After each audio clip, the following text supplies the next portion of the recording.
केतन अगरवालला मारण्याचा Siya गोयलचा plan foolproof होता.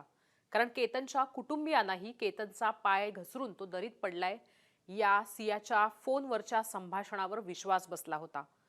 पण मग घटना ही नाही, हत्या आहे यासाठी तपास सुरू झाला तो सिया आणि चेतननं मागे ठेवलेल्या किंवा सोडलेल्या क्लूमुळे.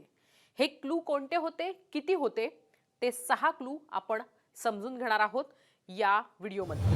लोहगडावरनं पाय घसरून केतन पडला आणि त्याचा मृत्यू झाला तेव्हा सियानंच केतनच्या होणाऱ्या गर्लफ्रेंडनंच केतनच्या कुटुंबियांना फोन केला होता. फोटो काढताना केतनचा पाय घसरला आणि तो दरीत पडला असं सियानं सांगितलं. केतनच्या कुटुंबियांनी हे मान्य सुद्धा केलं. पण पोलिसांना राहून राहून संशय येत होता. ट्रेकिंगची आवड असणारा, ट्रेकिंग करणारा केतन पाय घसरून पडतो कसा, असा पोलिसांना संशय येत राहिला. पण केतनच्या कुटुंबियांनी तर पोलिसांना संशय घेऊ नका असंच सुचवलं. सियावर आमचा विश्वास आहे असंच त्यांनी पोलिसांनाही सांगितलं. तुम्ही यात काही कॉन्ट्रोवर्सी क्रिएट करू नका असं सियाबद्दल केतनचे कुटुंबीय पोलिसांना सांगत राहिले. पण तरी सुद्धा पोलिसांनी त्यावर विश्वास नाही ठेवला.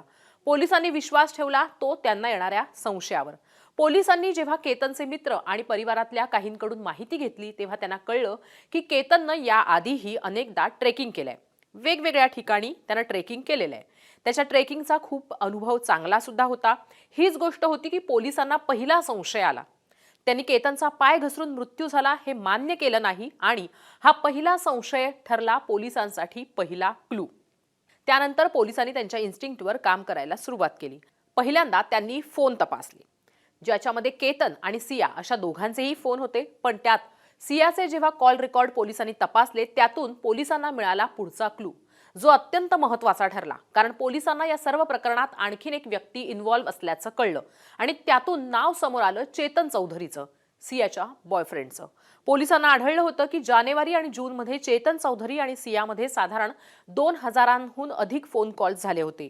चेतन चौधरी आणि सियामध्ये साधारण या 2000 कॉल्समध्ये 238 तास चर्चा झाली आहे, बोलणं झालंय. मित्रमैत्रिणींमध्ये असे फोन होत राहतात. पण इतके तास, तासन तास फोनवरचं सिया आणि चेतनचं बोलणं हा पोलिसांसाठी ठरला दुसरा आणि पुढचा महत्त्वाचा क्लू.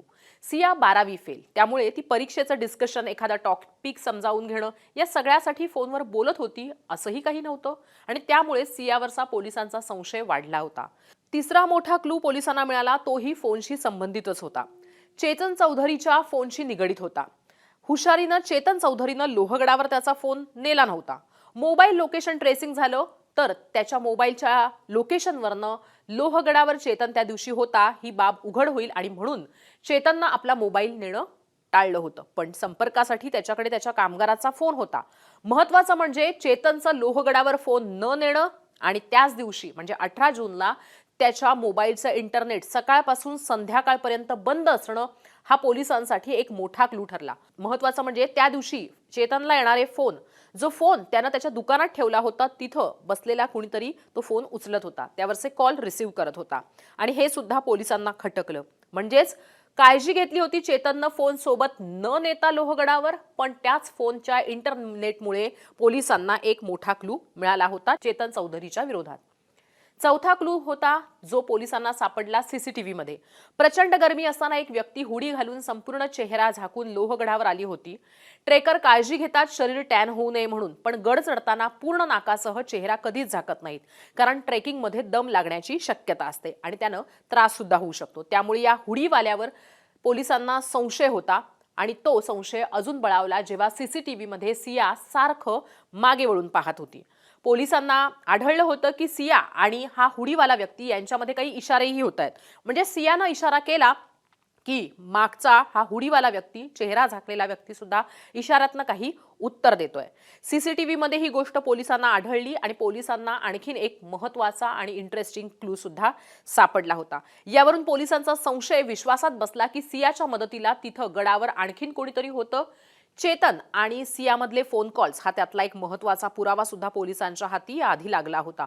त्यामुळे आता पोलिसांना पूर्ण विश्वास होता गडावर असलेली ती व्यक्ती म्हणजे चेतनच होती. जेव्हा पोलिसांनी सीसीटीव्ही बघितलं तेव्हा पोलिसांना आढळलं की चेतनला लोहगड चढायला आणि तिथून उतरायला 48 मिनिटं लागली होती. प्रत्यक्षात लोहगड चढायला चेतनला 25 मिनिटं आणि उतरायला 15 मिनिटं लागली होती. एवढा चेहरा वगैरे झाकून आलेला व्यक्ती किल्ल्यावर त्यानंतर फक्त 8 मिनिटंच रेंगाळला होता.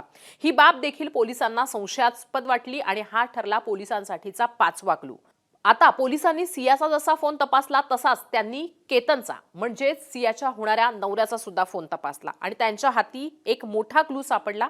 सियाच्या म्हणण्यानुसार फोटो काढताना पाय घसरून केतन पडला होता. मग तो शेवटचा फोटो कुठला होता जो घेताना केतनचा पाय घसरला आणि नेमका हा फोटो कुठे काढला जात होता हे पोलिसांना तपासायचं होतं.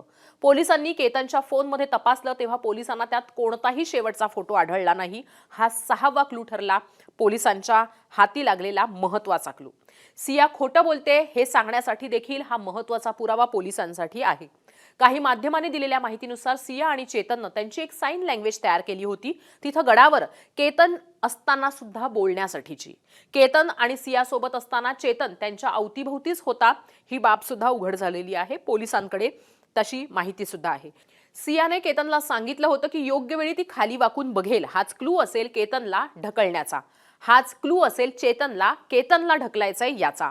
लोहगडावर उंच ठिकाणी सिया एका ठिकाणी वाकून बघत असताना चेतननं तो क्लू ओळखून धक्का दिला केतनला. सियाचा पहिला प्लान जेव्हा फेल झाला होता तेव्हा चेतननं सियाला म्हटलं होतं की तुमसे नहीं हो पाएगा, मुझे ही आना होगा आणि त्यामुळे त्यानंतर चेतन या प्लॅनमध्ये सहभागी झाला होता. सिया आणि चेतननं केतनचा जीव घेतला. सियाच्या आई वडिलांचं म्हणणं आहे की जर सिया दोषी असेल तर तिलाही केतनसारखं लोहगडावरून ढकलून दिलं पाहिजे. या सगळ्यात सियानं इतकं परफेक्ट नाटक केलं की सुरुवातीला ज्याचा जीव घेतला त्या केतनच्या कुटुंबियांनाही अगदी त्याच्या आई वडिलांनाही पोलिसांचं म्हणणं पटत नव्हतं. पोलिसांवर संशय येत होता, सियावर नाही. सियावर संशय घेऊ नका, या सगळ्या प्रकरणाला चुकीचं वळण देऊ नका असंच त्यांचं म्हणणं होतं पोलिसांना. पण पोलिसांच्या इन्स्टिंक्टमुळे संशयामुळे हे प्रकरण हत्या असल्याचं उघड झालं. या संपूर्ण प्रकरणात पोलिसांच्या पॉलिसी इन्स्टिंक्टनं सियाचा डाव उधळला गेला आणि एका तरुणाच्या हत्येचा कट समोर आला.